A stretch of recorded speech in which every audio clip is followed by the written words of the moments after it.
when I first heard about Birthright, I was almost 18, which is like 10 years ago. And 10 years ago, it was not the best time for Israel, and a lot was going on, and it was very, very scary. And my mom was very strong on, you got time for Birthright, don't worry about it.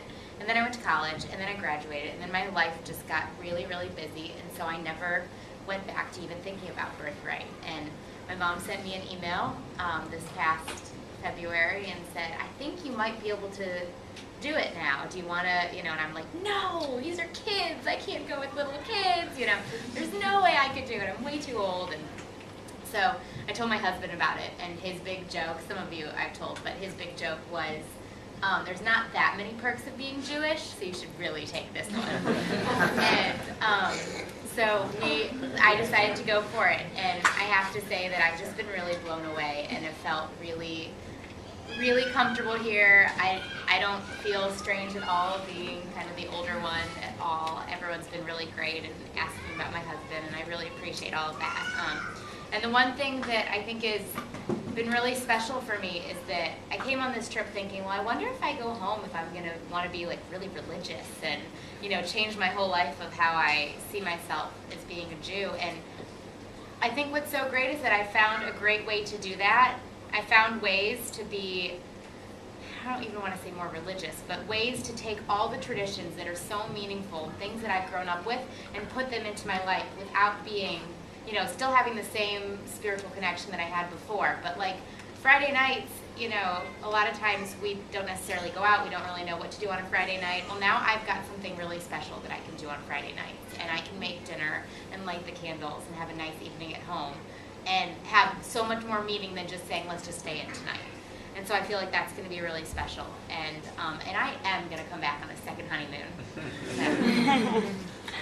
I was talking to someone a couple months ago, and I said, put in my life, and I said I was thinking more but feeling less.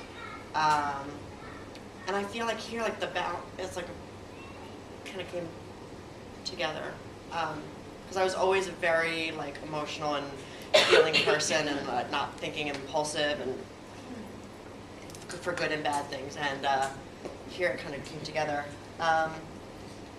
Also last night, everyone sort of talked about that experience, but what I loved so much about it was there was life it wasn't, which is wonderful as well, in a quiet room. There was life everywhere. There was dogs running around, and kids. At one point, a soccer ball like hit my chair, and the sun was setting, and you could see someone was flying a kite. That it was like in the middle of all of this joyous people just living their lives, this was happening. Everyone was just, it's happening over there. I thought that was so exciting, and that it could happen anywhere, and something that I think Rick and Laura and Guy have worked so hard to like explain to us, and which I so appreciate, is what it means to you, and you need to create it for yourself, and there's no agenda. It was really take what you can and make it your own, and if you don't, you don't, and if you do, great. And that's what I'm taking away. I think this experience has given me a worthwhile opportunity to reflect upon my professional status, since I'm a Jewish educator, and there's always the mission statement for the school says, to educate students in accordance with Jewish morals and character, and a lifelong commitment to the state of Israel. That's sort of the trademark phrase that's appended to the mission statement of most American Jewish day schools, and a part of the mission that I never fully understood or had insight into prior to this point. So I think it's going to be nice to be able to go back to North America, continue working as a Jewish educator, and kind of have an increased understanding of what that fostering a lifelong commitment to the state of Israel actually means. I think that'll be good. Whoa. I was saying to Emily, I think, at the bar the other night, that I have this like thing with energy, and I feel like I sense people's energies when I meet them, or I feel like I'm pretty aware when somebody is smiling but not opening themselves up to like a new person or a new friendship or a new experience, and I cannot say that about this group, and so I feel like cannot say the former. Everyone's been really responsive, and if I ask a question, everyone's really willing to be like, well, here's my opinion. I don't know, I'm confused too. We're in the same boat. Let's go through this together. I feel incredibly connected not only to you guys, but much more connected to where I come from. And I was missing that because there comes a point in your life when other things start really mattering, like job, school, how am I going to survive, and you kind of, it's just the way life goes, and you kind of put other things aside, and this is a really lovely reminder of what I've been kind of pushing aside. And so I really appreciate all the stories that guys told us, and I listened like really closely the whole time. Thank you. Okay, there's two things I want to talk about. The first one is that I, like Allison, had heard about Birthright a long time ago. I was really involved in my Jewish youth group in high school, and I kept telling my friends when I planned on coming on this trip, like, oh, I'm just now going on Birthright, I'm so excited, and everyone would look at me and say, you haven't gone yet? How have you not gone to Israel? You do so much with like your Jewish life, you haven't gone to Israel, and I can't believe you haven't gone yet. And the other thing that I heard from friends that had already gone on the trip was like, your group can really make or break your experience. And I told this to Jacob yesterday, that I feel like the reason, for whatever reason it is, that I hadn't made it yet to Israel is you. That our group is really, I didn't think I was going to get emotional, that our group is really special, and that you made this experience, and this is why I hadn't made it yet to Israel. And I'm so grateful to have shared this with all of you. It's been really amazing. And the other thing I want to say is that I'd heard a lot about, from so many friends, how amazing Birthright was, and this connection they had to Israel, and their Jewish life, whatever. And unlike a lot of people, I expected it to work. I didn't know how it was going to work.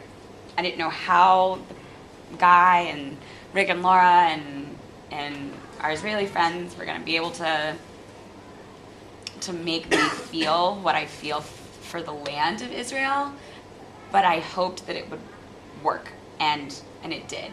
I feel this connection that I've never felt to Israel, to the land here, when we went to the kibbutzim and meeting the soldiers in Mount Herzl, and just something about being here and feeling the land. Like, I've always felt a connection to my Judaism, but I feel a connection to this place, and that has been really special for me. So like Jenna said now, and I think I said this like the night we were at the Benjamin tent, that my word was overwhelmed, and it seems to be pretty consistent throughout the entire experience. I still feel overwhelmed and as to what I'm going to do with what I've taken in here. But hopefully that's something I can share with all of you when we get home, and I'll figure it out as we go. I too just wanted to thank everyone for the great conversations we've had.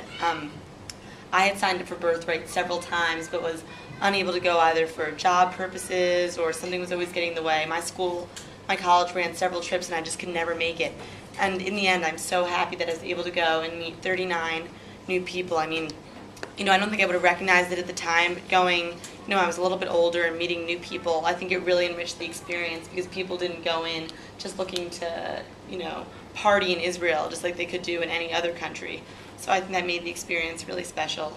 And then also I think I really now appreciate the importance of being an American Jew. Like, I had never really thought about the fact that Israeli Jews need us just as much as we need them. I kind of had always thought that, our role in like the diaspora was, well, we should try to make our way back someday. Like, that's the most important thing.